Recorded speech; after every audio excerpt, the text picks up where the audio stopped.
After my wife cheated, I teamed up with her affair partner's wife for ultimate revenge. I, 36M, found my wife Julie, 32F, with my colleague Marcus making out on the patio at the Christmas party. Marcus works in the same department as me. I'm yet to have any confrontation with Julie, so whatever I'm writing is based on what I've seen and circumstantial evidence. I suspect their affair started after the last Christmas party, but they had cleverly been hiding it. I was new at this workplace, and it was my first office party. Before that, Marcus and I didn't share a good bond at work, not because I was new, but because he considered me a threat. In the very first week of my joining, I was handed over some of Marcus's tasks, which I efficiently automated using my software skills. The work that Marcus took a week to do, I delivered in 3 days, which impressed everyone but Marcus. He tried different ways to find a loophole in my work, but he couldn't. He was heavily criticized by the management for not thinking of something similar to me. However, this didn't help me much in the office. Marcus was a popular guy, more of an imposter and gossip monger. People love gossip, don't they? So he was the one to be in every office group, whereas I'm more of an introverted person who likes to keep to myself. I go to work, fulfill my responsibilities, and head back home. I was happy with my small circle of college buddies and my wife. 2 months later, we had this annual Christmas party at work. I showed up with my wife. Julie is definitely a beautiful woman and a head-turner at any party. She makes sure to dress up well to show off her perfect, symmetrical assets. Julie and I were enjoying ourselves and bonding with other coworkers. As the night grew, people started hitting the dance floor. Julie insisted that we dance, but I refused. I'm not a confident dancer, definitely not at office parties. I think Marcus noticed that because the next moment I saw him approaching our table and asking for my wife's hand for a dance. She looked at me, and I smiled. I couldn't say no in that situation. I thought she would turn him down, knowing the history between us, but Julie obliged and danced with him. I couldn't help but notice the grin on his face when he took her to the dance floor. When she came back, she was full of energy and laughter. Seeing my grim face, she said, "Oh, don't be mad at me. How could I refuse him? It would have been so rude, so I had to oblige." I realized she was right, and it was just a dance. Eventually, I forgot about it. I got busy at work and didn't ever imagine that my wife would be fooling around with the person who had been my pain in the butt for a year. At this year's Christmas party yesterday, I showed up with my wife again. She hit the dance floor with some of my female colleagues but soon was seen grooving with Marcus. I was like, what the hell, but had to pretend to be cool about it. Other colleagues were quick to notice and exchanged glances. Everyone is aware of the Cold War between Marcus and me. One of them, Noah, remarked, "This is why Marcus doesn't bring his wife along, so he can shake off others' wives' booties." My face flushed at this comment. I asked him to mind his language. He apologized and said he was just trying to be funny to lighten the situation. Other colleagues started debating whether Marcus was married, because he claims to be single. A few of them suspect he's married but hides it so he can have open chances with the juniors. Noah was certain that Marcus was married, but no one believed him fully because of his prankster image. He said his sister runs a salon, and one day he dropped by to meet her there, bumping into Marcus, who was accompanying his wife for a grooming session. Everyone just laughed at this, thinking he was making it up. I felt suffocated sitting there, watching Julie shake her booty with Marcus. I went to the patio to get some fresh air. A few minutes later, I heard footsteps approaching outside. I ignored it, but as they came closer, I heard giggles and moans, as if they were making out on their way to the patio. To avoid getting bumped into, I hid in a corner at the back to escape once they were in. A moment later, I saw a couple enter the patio with their lips locked and hands all over each other. They were none other than Marcus and my lovely wife. He held her by the waist with one hand, while the other was inside her dress. My wife was holding his face with both hands, lost in pleasure. I wanted to beat the crap out of them right there, but instead, I pulled out my phone and recorded everything. It was dark, yet the dim light did its job of capturing the scene. Marcus held her by the neck and pushed her away from his face, saying, "We don't have much time before your low-life husband comes searching for you. Let me give you a good show." She giggled and bent on all fours. All of it got recorded. My body went numb. I felt nothing. I don't know how long it was before a janitor showed up with a garbage bin. They hurriedly covered themselves up and left, cursing the janitor for interrupting their blissful time. After the janitor left, finishing up his business, I came out of my hideout, headed straight to my car, and drove off. I crashed at my friend's place and made him listen to my sob story until morning. When I checked my phone, I saw one missed call from Julie. It seemed like a courtesy call to show me she was looking for me. I bet she was happy to see me disappear so she could get banged by her lover in the open. This afternoon I came home. She was still sleeping. Understandable, she must have been sore from last night's action. I went to my study to hatch my revenge.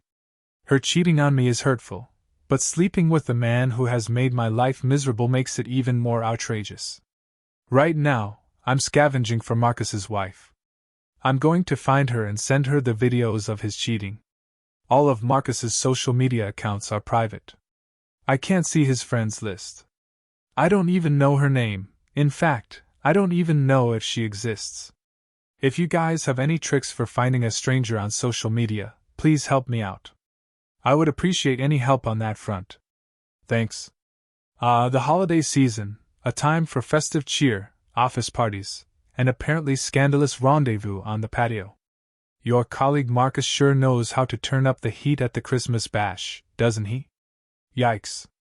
Honestly, a guy like him would definitely leech his way into your personal life and seduce your wife. He gets off on it. As for finding Marcus's wife and exposing his cheating ways, it's best to tread carefully. Jumping into the fray without a plan could backfire, leaving you in an even worse situation. Take your time to gather evidence and consider your options carefully. You've got to make your next move a good one, a force to be reckoned with. Update 1. One of the most common comments here was, "How did I not see this coming? Was there no sign at all?" Well, I don't know if that was truly a sign or if I had too much faith in my wife. A few months after the first Christmas party, I think it was around spring, I was scrolling through my Facebook feed when I noticed Marcus's comments on Julie's posts. I was taken aback. I asked her if she was in touch with him. She said no, he was just her Facebook friend, like thousands of others. She said Marcus had sent her a friend request after that party, and she had accepted it. That's it, no big deal. I got alert and reviewed her profile more often. I saw Marcus's generous comments with heart emoticons on each of her photos. I asked her about this, and she said it was just one of those hundreds of comments she gets on her pictures. Julie is not a social media influencer, but she's very active there and her profile is open. I told her that Marcus is not one of the 100 strangers who comment on her pictures. He and I are not on good terms at work. He doesn't even talk to me at work. Then why the hell is he interested in my wife's pictures? She replied sarcastically. You should ask him. Her response infuriated me, and I yelled. He is no one to me. I cannot question him, but you are my wife. It hurts me to see you in touch with someone whose sole motive in life is to pull me down. Marcus had pulled many tricks at work to show me in a bad light. He had been successful a couple of times. I was severely criticized by my manager. Marcus is also a bootlicker and had manipulated our manager into his camp. Julie knows everything about my office politics, yet she let Marcus's flirtatious comments slide into her inbox. This was until July of this year. Then, my department bagged a new project, and for that, I had to travel twice every month to the client's office in Seattle. Work got really hectic, and I barely had time to think about anything else. Marcus and I were both on the same team and had similar job responsibilities, but somehow he was always free, leering in the lobby, while I was immersed in work. It was so overwhelming, but I took it as a learning opportunity and worked my butt off during this time. I found Julie getting emotionally distant from me. I thought it was because of my work commitments and travel schedule. I tried to make it up by taking her to fancy dinners on weekends and buying expensive gifts for her. She never complained about my travel or my absence at home. She didn't even acknowledge the growing coldness between us, and this was bothering me. I insisted to my manager not to send me for work trips so frequently, or at least shuffle it between me and Marcus, but he refused. He said I was more skilled to handle the client there. I said, "Then why does he get all the Achievers Awards every quarter while all I get is criticism?" He had no answer but gave me a false promise that he would recommend my name for the next promotion. He was a bad liar. It was evident on his face that he was not going to do that. Talking about Julie, when she woke up after her long slumber that evening, she asked me why I left her alone at the party. I said, "You needed me? I thought you were having a fun time with your new friend." She laughed and said, "Oh, don't be a jealous baby, it was just a dance." I smiled and let it slide. She thought I was angry that she was dancing with Marcus. I let her think that, because I'm going to attack them without any warning. My search for Marcus's wife has yielded no results yet. I tried with Marcus's surname, but the search results were overwhelming.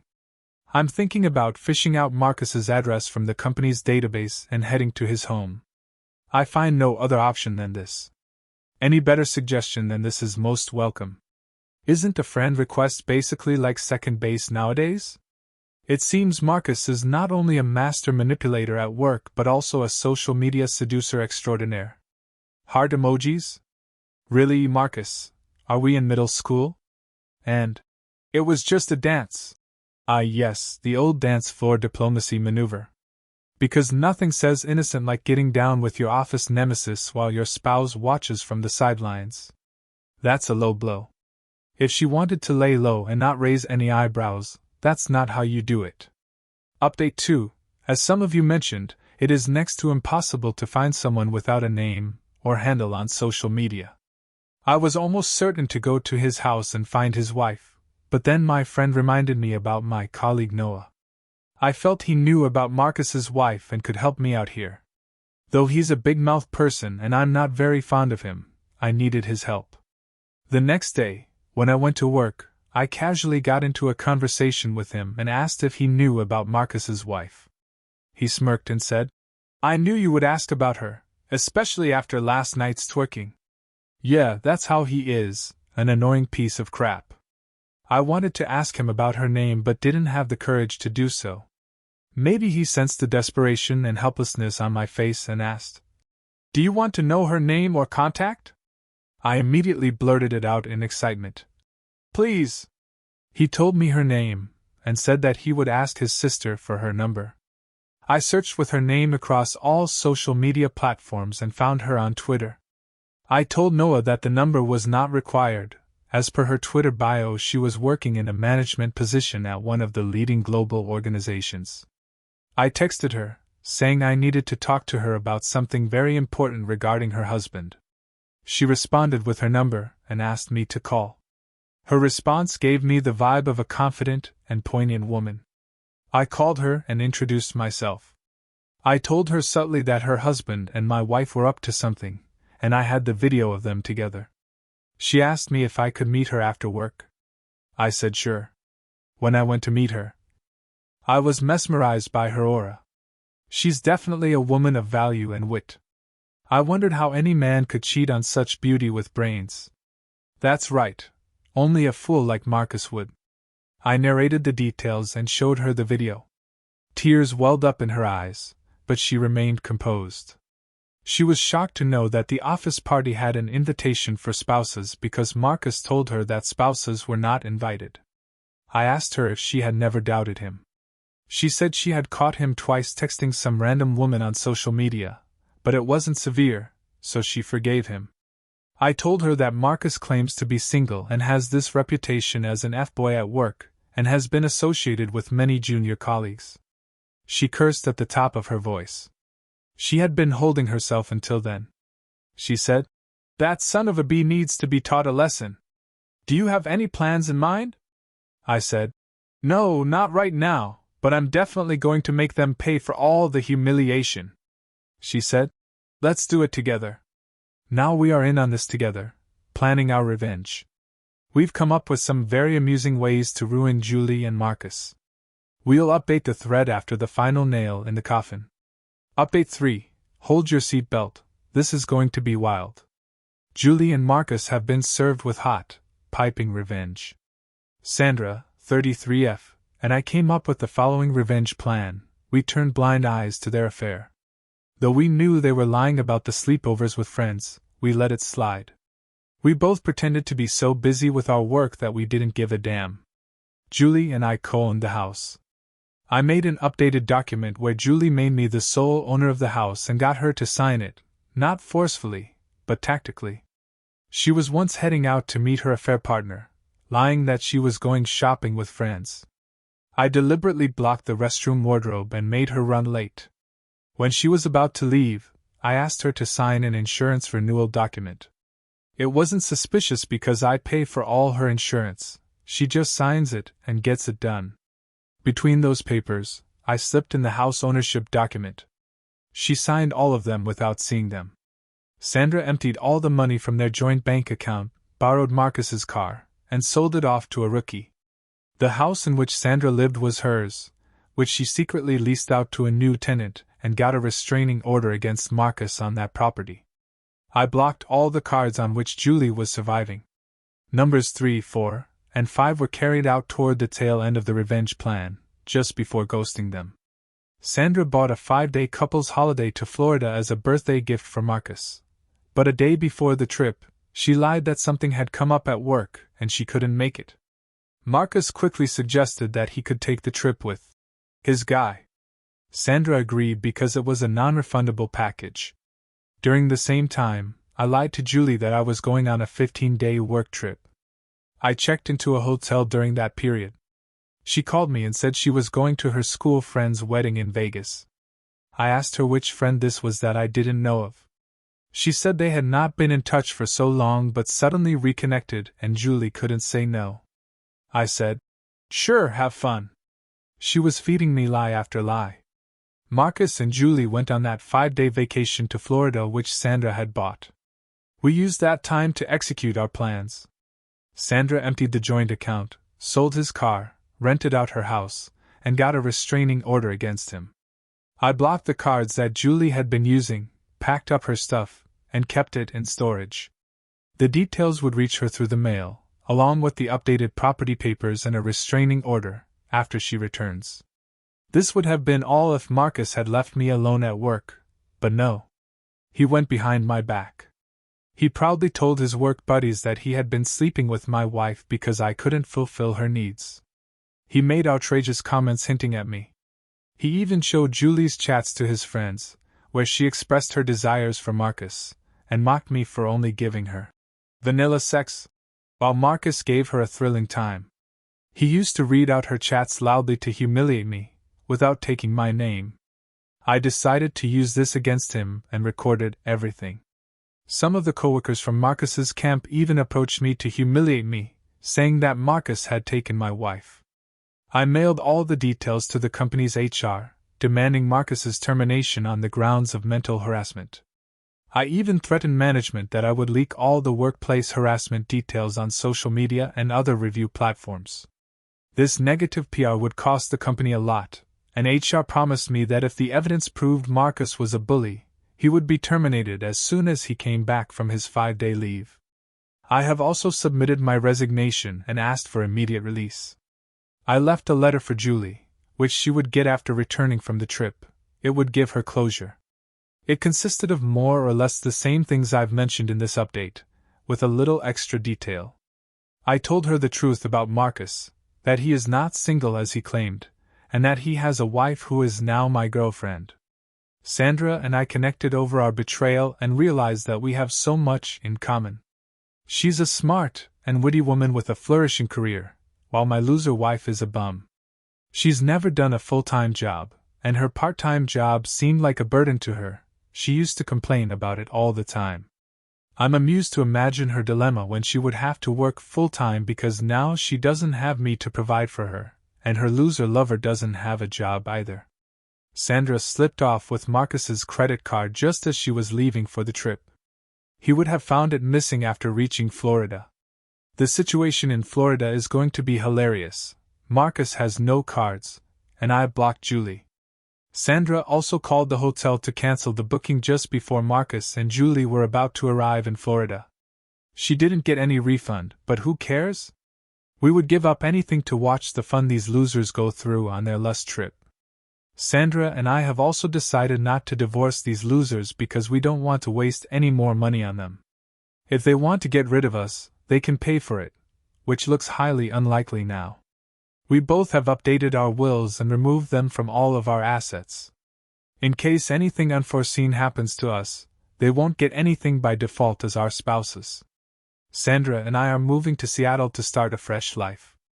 I got an offer from the client company to join them directly, with a raise that's double my last salary.